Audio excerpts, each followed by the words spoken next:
O man, what is it that lures you away from your bountiful sustainer?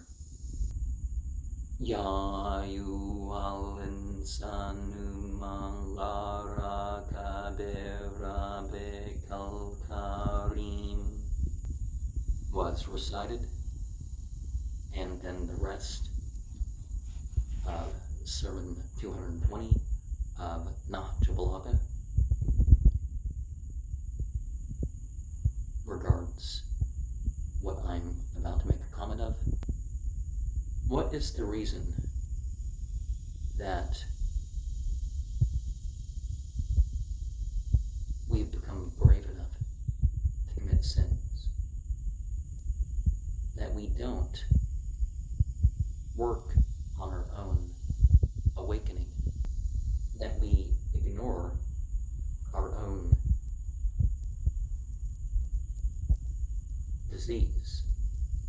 That we hold back and don't develop our love of God, our remembrance of God, our determination towards development and devotion thereof?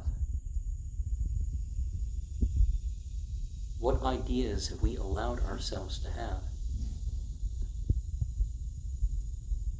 There is going to be a final shaking of the earth. And even in such turmoil as is going to exist in the approach to such and during such, every movement, every sign is going to be not outside of the ultimate justice of God. Learn from the transient nature of things while there's still time. Whether you're equal in power to someone or lesser than them in that respect. It's for you to keep your promise. It's for you to live upon your terms. And when we look at Nahjul Balaghah, it's said that all the sermons, letters, and sayings contained in them existed in previous books. I'm trying to think of the Sunni book that's like a compilation of some of the earlier ones. I copied out a bunch of notes by hand through the whole book. I don't remember what it is at the moment. Rida Salahin, yeah, that's it. So this is sort of that sort of book. But, of course, we need to remember that Ali is secondary to the prophets. So it's actually the prophets' sayings that should be put forward first. And the Quran, of course, as we know, is the final word as indicated within it. And for other reasons, we can look at that. And these things give us something to aspire towards.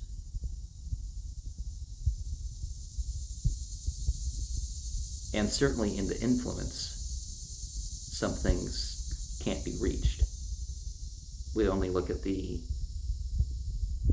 fragments of the impact and say, I want to do some of that.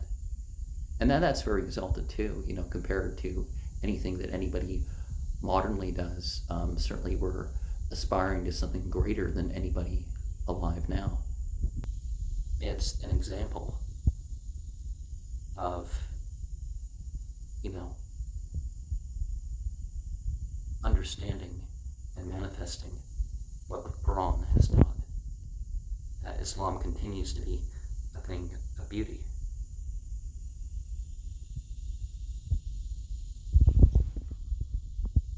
It gives us examples of how to become wise and how to make oneself great while continuing to put the prophet in a higher position in regards to one's life. And it reminds us that Imma were not prophets. They were thinkers that withheld judgment until things were supported as far as what came through Prophet Muhammad. So a lot of people exaggerate that and act like they were, that they were like greater prophets than what the Judeo-Christian tradition tends to think of prophets in themselves. And no, that's not the sort of spiritual level that we are considering them on. But I mean, well, yes, but that it's just not the right way to put it.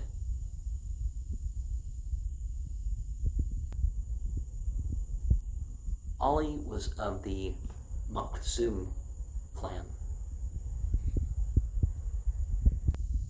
Abu Talib was his father. His mother was named Fatima. And he was born the 13th of the 7th month, about 23 years before Al-Hijrah.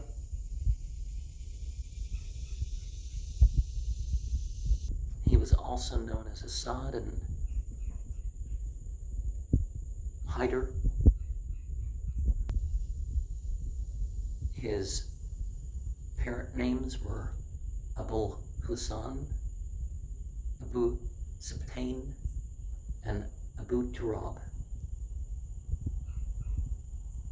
Oh, well, because there was a dispute and he was found at the masjid, dusty from laying around there. It wasn't that you can't lay around at the masjid. It was just something that needed to be dealt with because, but that's where he was finding solace. People called him Murtaza, the chosen one, Amir al-Mu'mineen, because he was a caliph. Imam ul-Muttaqin, the leader of the pious, the God-fearing people. Because it's not just fear or something. It's so the leader of the God-conscious. He was toughened, but people found him rather attractive. But more important than that was his mannerisms, his attitude. Now, the even more important thing than that was that he was trained specifically by Prophet Muhammad. And people looked at how Prophet Muhammad treated him and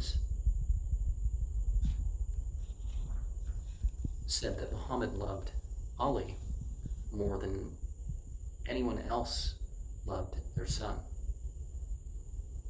And even the people who worshipped other than God would swear that they would want a son like Ali. He was a believer in the sense of he wanted the good things for others that he wanted for himself, even in preference to others having them for themselves first.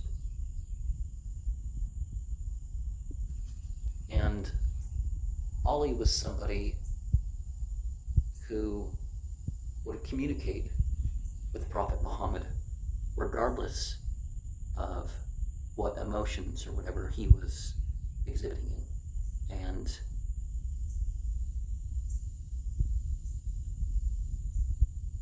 this was said to be unique. Once Ali was gone, on a task that Muhammad had sanctioned for him. And he was gone longer than expected. And Muhammad prayed that he would live long enough to see Ali again. And as soon as Ali was a teenager, he was as a guard for Prophet Muhammad. Now, you do find narrations that Muhammad would want 3 things verified before he would accept a male into the community fully, in that regard. I mean, you do give people responsibility as they develop and approach adulthood, but you know what I mean? He would ask, okay, is he 15? Has he hit puberty? Is he sane, or in capacity of, that sort of thing. So that would be addressed first. That's certainly everybody available doing their part, but you know what I mean. When it came to the full-on battles, those were 3 things that he said, send the other people back, And the females, there's narrations that also indicate that 13 puberty, sanity was required for them to have their full things in regards, their property rights and all that other stuff. And of course, over the next decade of that, while Muhammad was still alive, Ali certainly was one that would again and again sacrifice his life.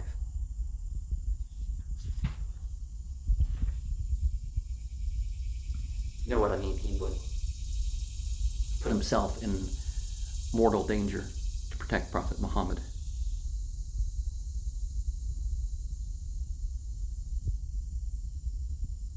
And a lot of people say the Sufis are mostly through the Sunni tradition, and I don't think so. Now, the attachment to Ali doesn't mean anything one way or the other, because they both expect such. And of course, one of the scams right now is that, I love Jesus, so it's like, no. Nobody is persecuted in a Muslim country for their love of Jesus. It's required in Islam. So that's, if they love Jesus more than God, it's not part of Islam to persecute him or anything like that. But anyways, but people certainly knew by whatever he said, whatever he did, that it was backing up his belief.